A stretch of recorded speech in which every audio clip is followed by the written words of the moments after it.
Итак, уважаемые зрители, не ожидал я, что окажусь в городе Рыбинске. Не было в планах посетить этот город, но у меня выдалась такая уникальная возможность. Я получил приглашение посетить конференцию инновации в производстве и промышленности. Конференция посвящена была в авиации, двигателестроению. Здесь находится очень много компаний, которые занимаются газотурбинными двигателями. Ну, есть и хорошие компании, которые занимаются судостроением. И также я получил приглашение от моих заказчиков посетить их производство. Я подумал, почему не воспользоваться этим. В Рыбинске я давно хотел побывать. Будучи еще когда москвичом, я жил и часто любил выезжать в туры выходного дня. Посещал Ярославль, Суздаль, Углич, Кострому. До Рыбинска не доезжал, очень была тогда тяжеленькая логистика, и мне не хватало выходных или было лень просто доехать до этого города. Но вот я здесь, и это здорово, потому что этот город, он прекрасно ложится в историю городов, находящихся по Волге. И, в общем-то, я постараюсь сделать эту историю, начать, наверное, даже цикл записи истории городов по Волге именно с города Рыбинска. Я надеюсь, что вам понравится этот мой первый документальный фильм из цикла «История городов на Волге».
Оксана Сергеевна, историк, присоединилась к нам только что, и она нам расскажет про облик современного Рыбинска, который закладывался, как, насколько мне удалось вычитать из источников открытых в интернете и в книжке про Рыбинск, со строительства здания биржи.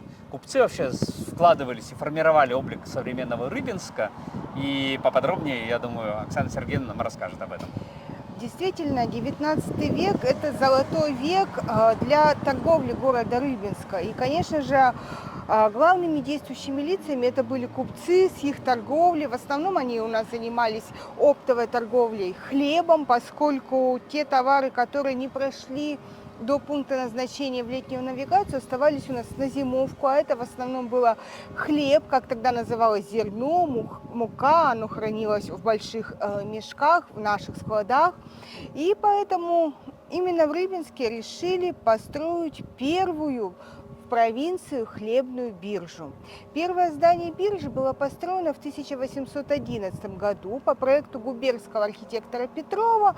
Вот оно как раз здесь у нас находится, белое здание с колоннами, с портиком.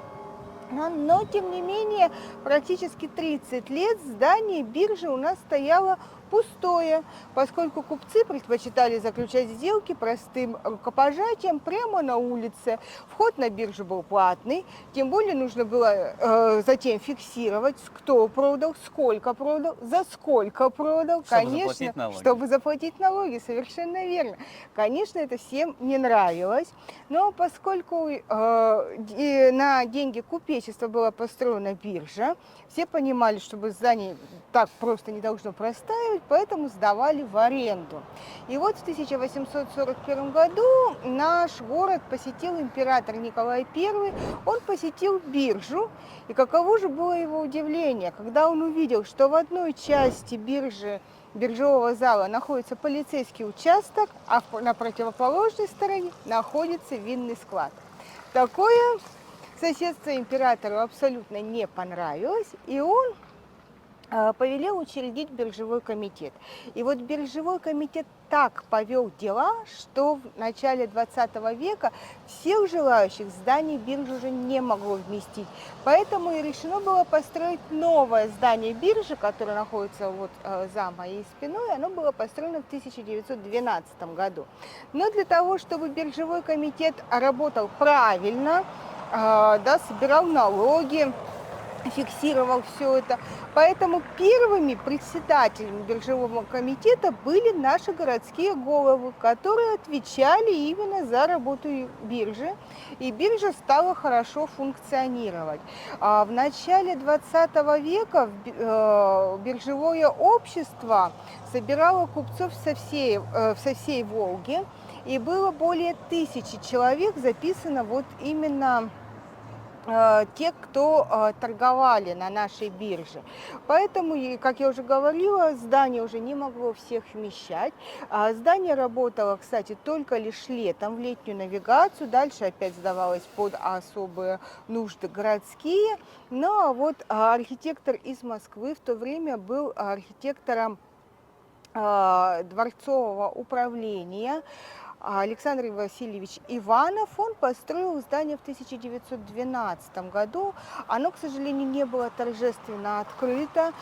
Все ждали, когда в 1913 году будут отмечать и 300-летие дома Романовых, и когда откроется летняя навигация. И тогда уже действительно даже хотели пригласить Федора Ивановича Шаляпина для выступления. Но в марте месяце, как наша погода всегда непредсказуема во все времена, случилось внезапное вскрытие Волги. Начался очень страшный ледоход, но в 1912 году так случилось, что не все корабли смогли уйти в безопасное место на зимовку. И поэтому решено было в устье Шексны на Волге, на левом берегу устроить вот зимовку судов. Построили большие ледорезы, которые должны были защищать как раз суда от ледохода. Но буквально за несколько секунд все это было срезано, и 262 судна потерпели крушение. Были и человеческие жертвы, и поэтому решили, что торжественного открытия нового здания биржи в Рыбинске не будет. Тем не менее, в этом здании биржа просуществовала всего лишь 4 года. В 1915 году была введена государственная монополия на хлебную торговлю, и поэтому надобность биржи отпала. Но для того, чтобы здание не простояло пустым, здесь сделали сначала госпиталь, это уже была Первая мировая война, да, причем госпиталь для раненых пленных австрийцев. Тогда городское население стало возмущаться, почему мы в таком красивом здании лечим наших врагов. Поэтому вторую часть здания отдали под госпиталь для русских солдат. И там не перебивали друг друга? Нет, началось наоборот братание. Да, медсестры, которые ухаживали как за австрийцами, так и за русскими солдатами, влюблялись, да, были такие амурные истории. Ну а в основном это были купеческие дочери, купцам это совсем не нравилось, но тем не менее вот в Первую мировую войну здесь был госпиталь. А поскольку купцы все-таки у нас очень прагматичные, понимали, что только лишь летом это здание работает, а зимой, чтобы оно не простаивало, здесь устраивали выставки, лекции, устраивали маскарады. Часть здания сдавали под банк, под страховые общества, то, что необходимо было для торговли. Ну и вот как раз вот это заложило дальнейшую историю этого здания, поскольку именно в этом здании в 1918 году, 2 марта, была провозглашена советская власть. Здесь был исполком солдатских и крестьянских депутатов рабочих в этом здании. А с 1921 года, когда мы стали Рыбинской губернией, Рыбинск был губернским городом 2 года, здесь располагалась самая большая больница Тогда она была губернская, а затем это была городская больница имени Пирогова, 60 лет, да, то есть вот история госпиталя, она перенеслась в больницу. Затем в этом здании хотели сделать речной вокзал, все логично, Волга рядом, Он ресторан, выглядит да, как шикарно, как гостиничные номера, все было хорошо, но случилась перестройка, у речного порта денег не хватило для осуществления этой идеи, и поэтому городские власти предложили это здание музею. И вот с 1993 года в этом здании находится Рыбинский государственный историко-архитектурный и художественный музей-заповедник, историческая экспозиция и картинная галерея. Я был в этом музее, прекрасный музей. Я удивился, что здесь и Шишишкина, и Вазовский Да. в оригиналах, и картину 1751 года, еще петровских времен, неизвестных художников. Замечательный музей, рекомендую к посещению. А вообще вопрос такой. Я когда путешествовал по Самаре, очень интересный был историк, и забыл его имя, потом напомню. Он рассказывал то, что в Самаре существовала целая торговая хлебная мафия, которая бедных крестьян обворовывала. У них были даже такие схемы, крестьянин спускался вниз по набережной с этими пудами воза. Ему говорили: а вы знаете, мы договаривались там наверху по рублю, но здесь уже стоит 15 копеек. И он такой: как так 15 копеек? Говорит: ну иди, вези обратно. Тебя уже, если ты договоришься. Да, И все люди, все извозчики говорят: не пойдем. И бедному крестьянину проходилось продавать свой хлеб по 15 копеек. Так неужто, почему проставила биржа? Здесь не было таких мошеннических схем, какие были в те же времена в Самаре. В литературе, в источниках я такого не встречала, скорее всего, что, конечно же, были. И вот в Рыбинске торговцев хлебом, биржевых маклеров, или как мы сейчас их называем, брокеры, иногда называли беломученики.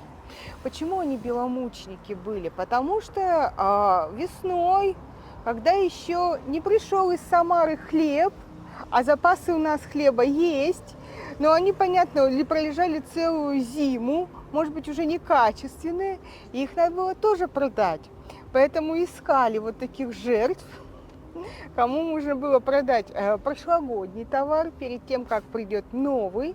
И вот такое значение такие махинации в 905 году привели к восстанию, вот уже первому, даже 903 год, Воткинский, за некачественного хлеба поднялся бунт хлебный, потому что люди стали болеть, травиться, видимо, продавали или смешивали со свежей мукой прошлогодний хлеб, и его невозможно было есть. Вот. Да. И бунт, по-моему, он распространился даже на 905 год. Это было связано как раз со спекуляцией с хлебом. Действительно, вот газеты того времени, начала 20 века, и 905, и 915 год писали о том, что в муку подмешивали картофельную муку, да, гороховую, то есть как бы утяжеляли вес вот этой муки. Кто-то подмешивал, были и мел, и опилки, были различные махинации на самом деле, но все-таки купцы, в том числе и рыбинские, следили за качеством зерна, за качеством своей продукции. И в Рыбинске было очень много мельниц. Из всей Ярославской губернии именно в Рыбинске было сосредоточено самое большое количество водяных мельниц, а затем появляются паровые мельницы.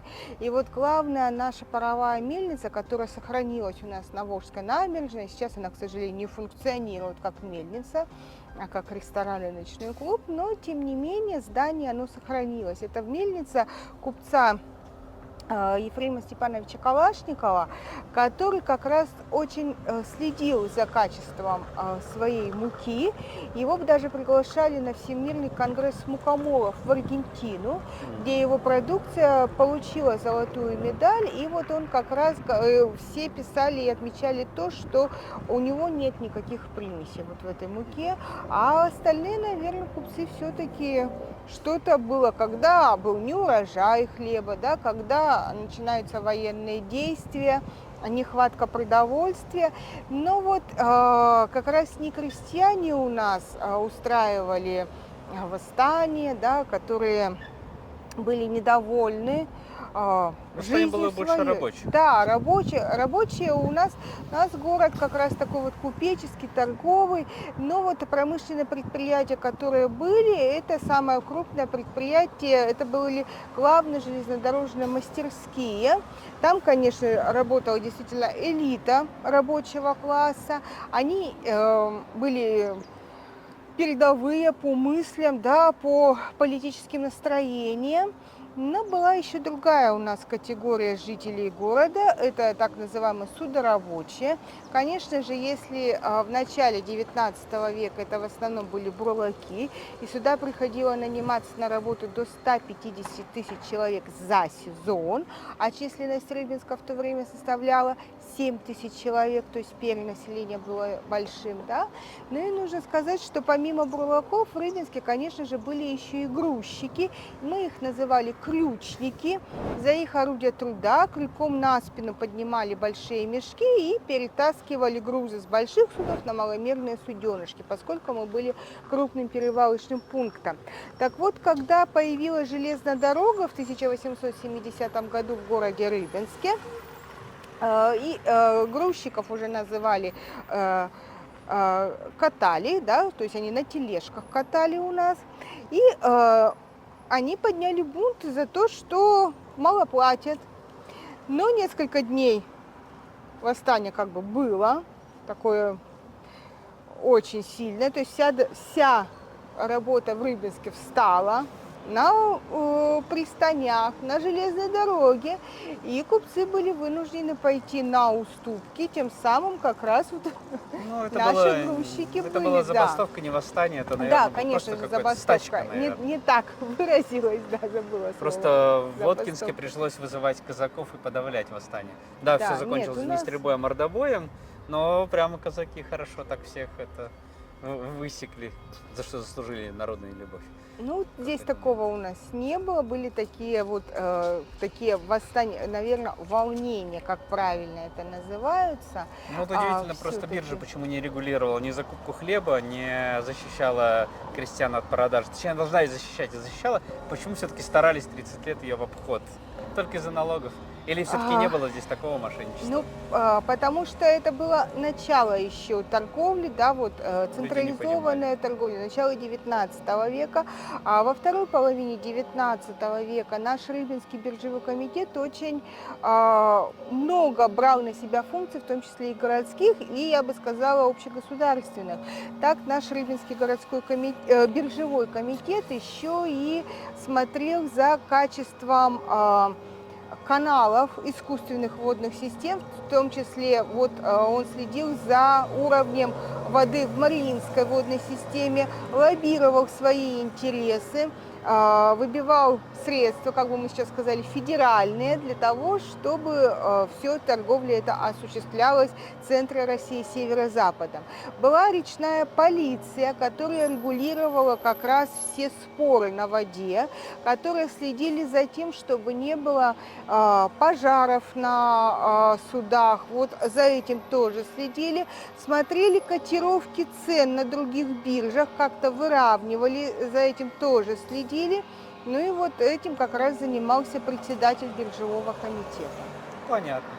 Ну ладно, думаю, достаточно, наверное, про Давай. биржу. Значит, Оксана Сергеевна, расскажите, здесь Красная площадь. Расскажите нам, почему она красная. Расскажите, какой памятник здесь был. Насколько я знаю, здесь был памятник Александру II. Что потом располагалось, когда его при советской власти убрали? Нашли ли этот памятник? Нам всем тоже интересно. Расскажите, пожалуйста, вот с самого начала. Да, мы находимся с вами на нашей Красной площади. В Рыбинске такая площадь тоже существует с таким же названием. Но получила она свое название из-за того, что одну часть площади обрамляет Красный мануфактурный гостиный двор. До 1914 года площадь носила название Торговая. Здесь крестьяне с окрестных деревень продавали свой нехитрый товар. Но все изменилось в 1914 году, 5 мая когда у нас появился первый памятник в городе Рыбинске. Он был создан на народные деньги, была подписка совершена, и любой желающий мог внести свою лепту на установку памятника царю-освободителю Александру II. Поскольку наши купцы начала 20 века это были вчерашние крепостные крестьяне, и они в благодарность об отмене крепостного права решили установить вот этот памятник. Да, вот, извините, перебью. Даже я в этом музее вычитал, что у самого крупного купца или купчихи было 17,5 тысяч крепостных. Так ли это? Я когда освободил, подписал вольную за 2 года, освободив их в вольные хлебопашцы. Это была графиня Анна Алексеевна Орлова-Чесменская, дочь знаменитого Алексея Орлова, да, героя Чесменской битвы. И здесь как раз были ее владения, в том числе она была богатейшей помещицей своего времени. И вот задолго до отмены крепостного права в 1830 году она действительно освободила своих крестьян, но освободила своих крестьян она не просто так, не бесплатно, а за большой выкуп. Крестьяне выкупились за 1 миллион рублей.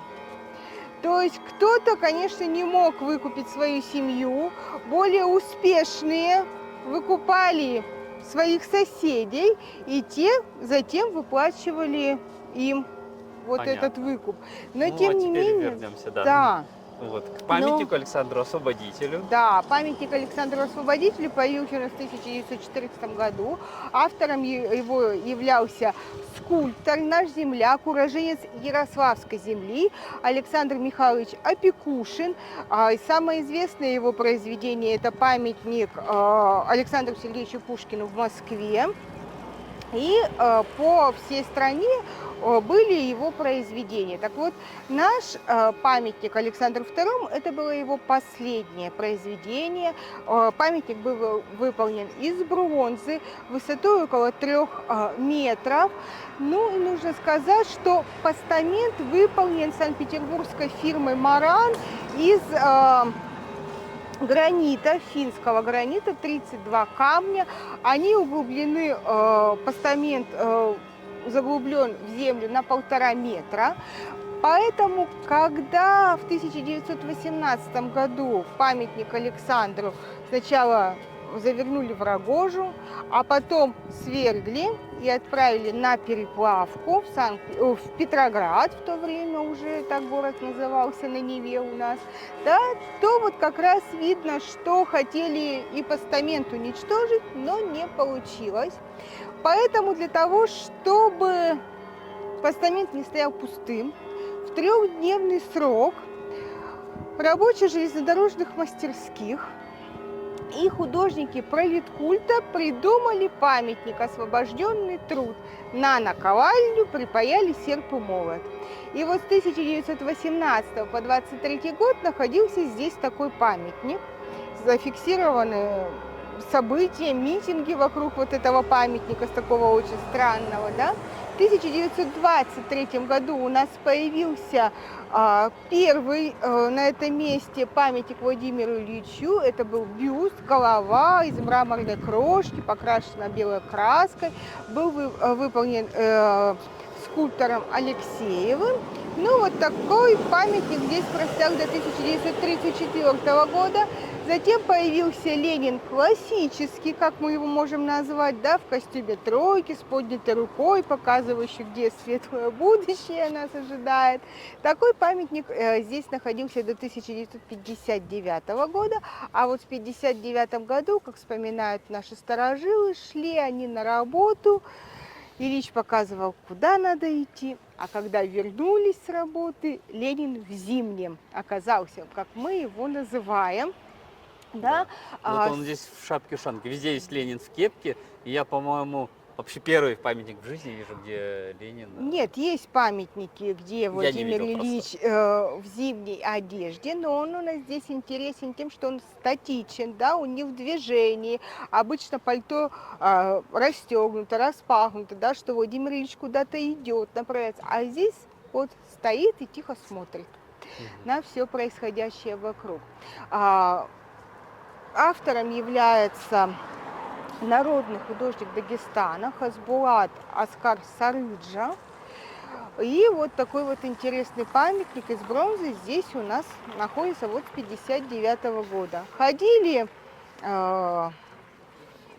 веяния, такие идеи о том, что надо восстановить памятник Александру II. Даже устраивали экспедиции в Волгу, водолазы были, да, исследовали дно Волги, поскольку по одной из легенд памятник Александру был утоплен. Но мы знаем, что велись переговоры нашими городскими властями о стоимости переплавленной бронзы, и все-таки традиции купеческого города в советское время тоже перешли у нас, поэтому я думаю, что все-таки осуществили вот эту переплавку, а вырученные деньги пустили на городское хозяйство. Ну, просто во многих городах, даже вот откуда я приехал, в Ижевске, мы до сих пор ищем бронзового орла, где-то ищут крест, где-то ищут колокол, а везде ищут что-нибудь. И везде есть такая легенда, что затоплено золото, сокровища, символы, Безусловно. пушки, колокола церковные. Здесь вот я вижу тоже есть своя история. А Да. теперь про название Рыбинска. Да, Откуда, вот почему на оно связано с Красной- этим местом? Да, вот на Красной площади у нас сплелась вся история Рыбинска за 20 век. Это и был единственный город в советское время, который 5 раз был переименован, да, вот именно в 20 веке. Нам так повезло. Нам повезло с нашими земляками. Вот в этом розовом здании находилось городское училище, вот оно наискосок. В этом училище учился Саша Щербаков, учился очень хорошо, даже получал стипендию от купцов. Но вот в 1918 году он стал одним из первых комсомольцев города Рыбинска, сделал головокружительную политическую карьеру. Он работал в Донецке, в Иркутске, в Казахстане. Но вот пик его карьеры случился в 30-е годы, когда, как бы мы сейчас сказали, был он мэром города Москвы.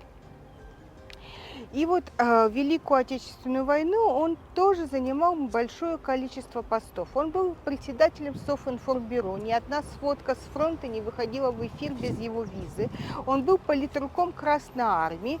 Плюс еще на его плечи легла эвакуация предприятий из Москвы, населения, правительства. Да? И вот когда 9 мая 1945 года все праздновали победу, сердце этого человека сказало: хватит, ты свое дело сделал. 10 мая 1945 года Александра Сергеевича не стало, были торжественные проводы организованы, и вот решили увековечить его имя.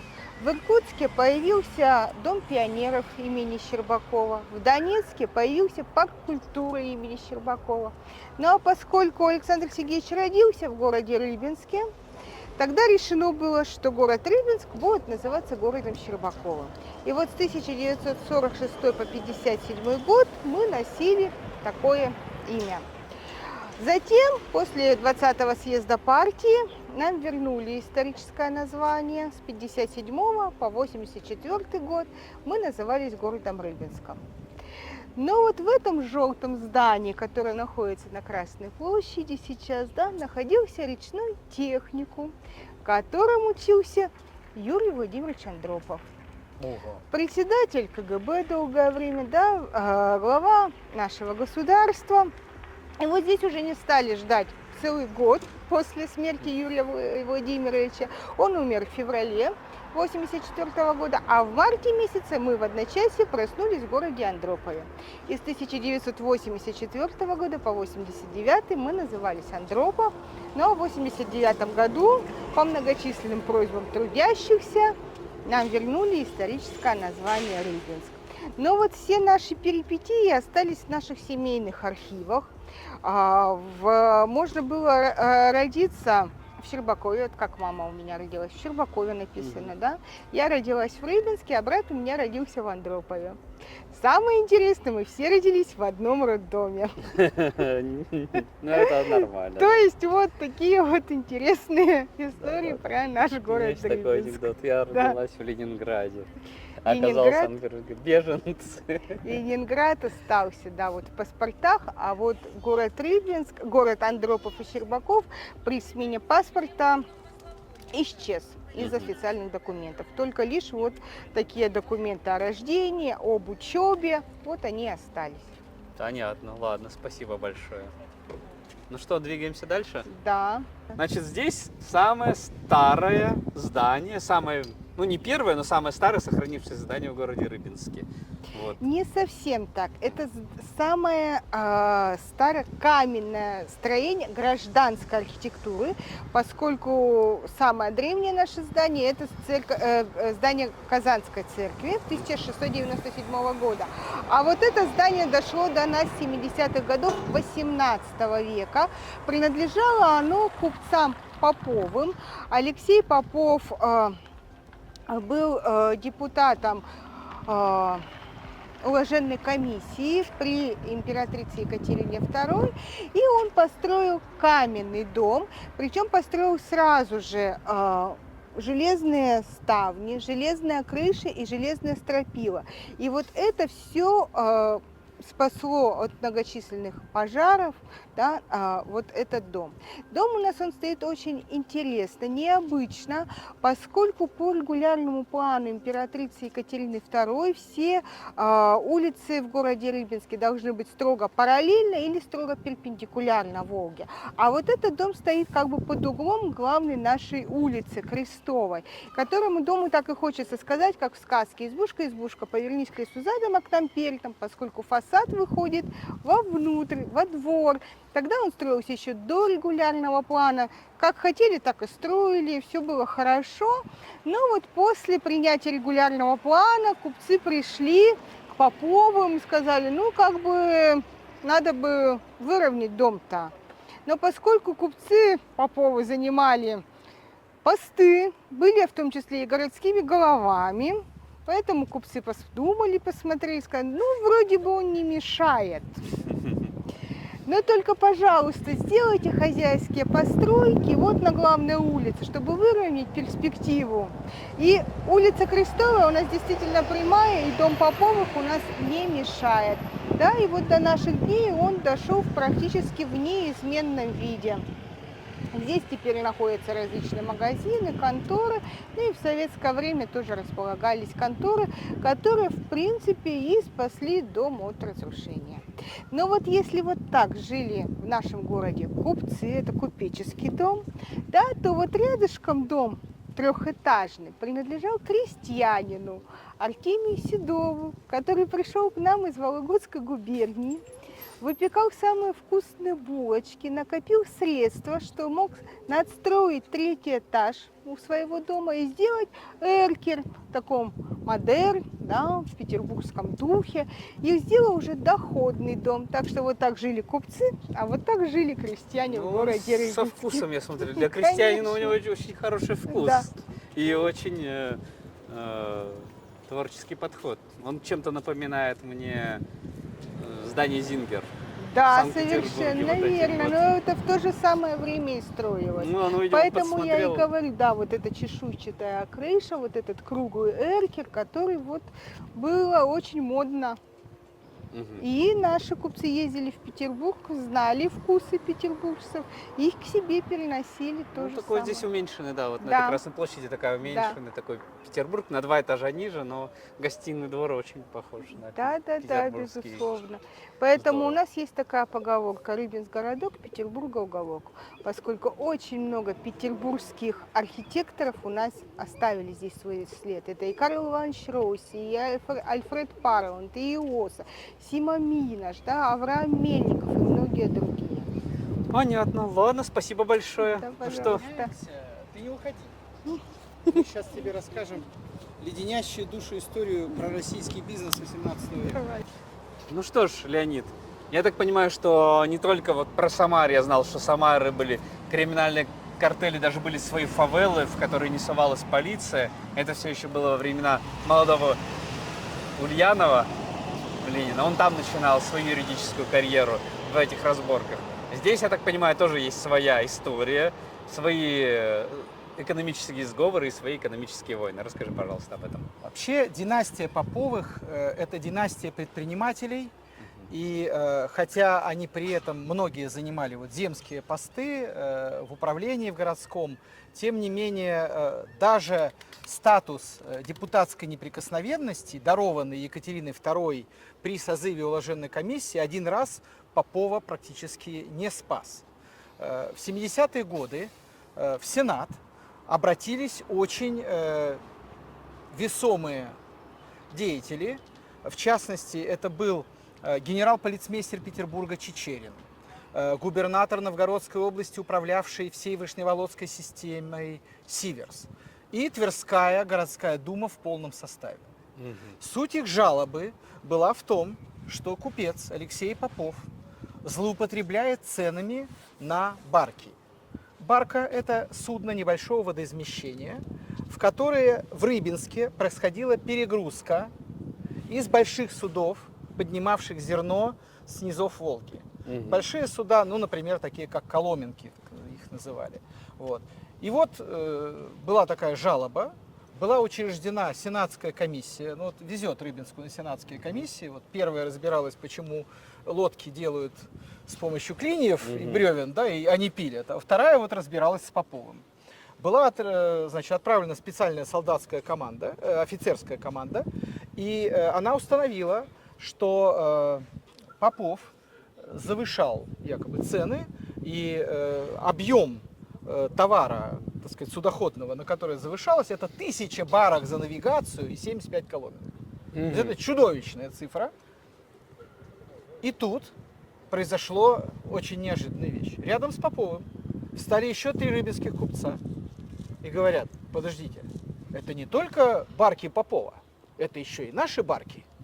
По сегодняшнему уголовному законодательству это называлось бы организованная преступная группа, что увело бы к увеличению ответственности.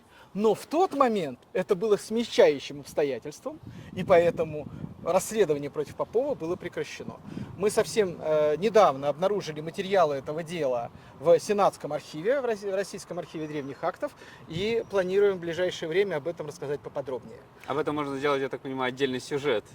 Ну, конечно. История криминального сговора. Но тем не менее, на царской самом России. деле, конечно, Поповы знамениты не этим. Я уже рассказывал о колокольне, которую построил Лаврентий Алексеевич Попов вот за миллион кирпичей на его средства. А их правнук Алексея Попова, Александр Попов, прославился еще одной вещью. У него была коллекция документов, оставшихся от деятельности городской администрации тогдашней. Все дело в том, что долгое время у Поповых располагалась в силу пожароопасной обстановки городская дума. И ее архив располагался в их здании. И, видимо, так сказать, часть архива попала в руки Поповых, ну, в том числе и по должности, как городских голов. И Александр Попов в 40-е годы 19 века, в конце 40-х годов, показывает эту коллекцию документов знаменитому писателю, поэту, публицисту, славянофилу Аксакову Ивану. Он очень заинтересовался этими документами, но поскольку он был в Рыбинске как чиновник, он не мог ее как бы купить в открытую, он попросил содействия одного из ярославских, романово-борисоглебских крестьян, ставших купцом, Егора Васильевича Трехлетова. И он выкупил это собрание, и оно после смерти Трехлетова попало в Санкт-Петербург, в Императорскую публичную библиотеку, и ныне хранится в Российской национальной библиотеке. Собственно говоря, это самое главное и ценное для нас собрание документов по истории рыбной слободы 17 века, вот, сохранившееся благодаря семейству Поповых. Так что не только криминал, но и весьма, так сказать, благородные вещи, собирания древности отличали эту семью. Мы слышали, что сицилийская мафия строила католические церкви массово. Нет, это плохая аналогия. Мне кажется, что очень важный момент, вот, собственно говоря, почему возникло обвинение против Попова. Все дело в том, что тогдашняя деятельность Рыбнослободской пристани слабо регулировалась государством. И в наказе, в уложенную комиссию из 13 пунктов наказа Алексею Попову от Рыбнослободского купечества 7 были посвящены тем или иным аспектам деятельности. То есть как отрегулировать, кто должен определять порядок стоянки, порядок разгрузки, там, значит, что кто должен иметь право поставлять товары, а кто не должен иметь и так далее. То есть на самом деле все это купцы предлагали свое видение, и из этого наказа следует, что Рыбинская ратуша пыталась самостоятельно это регулировать.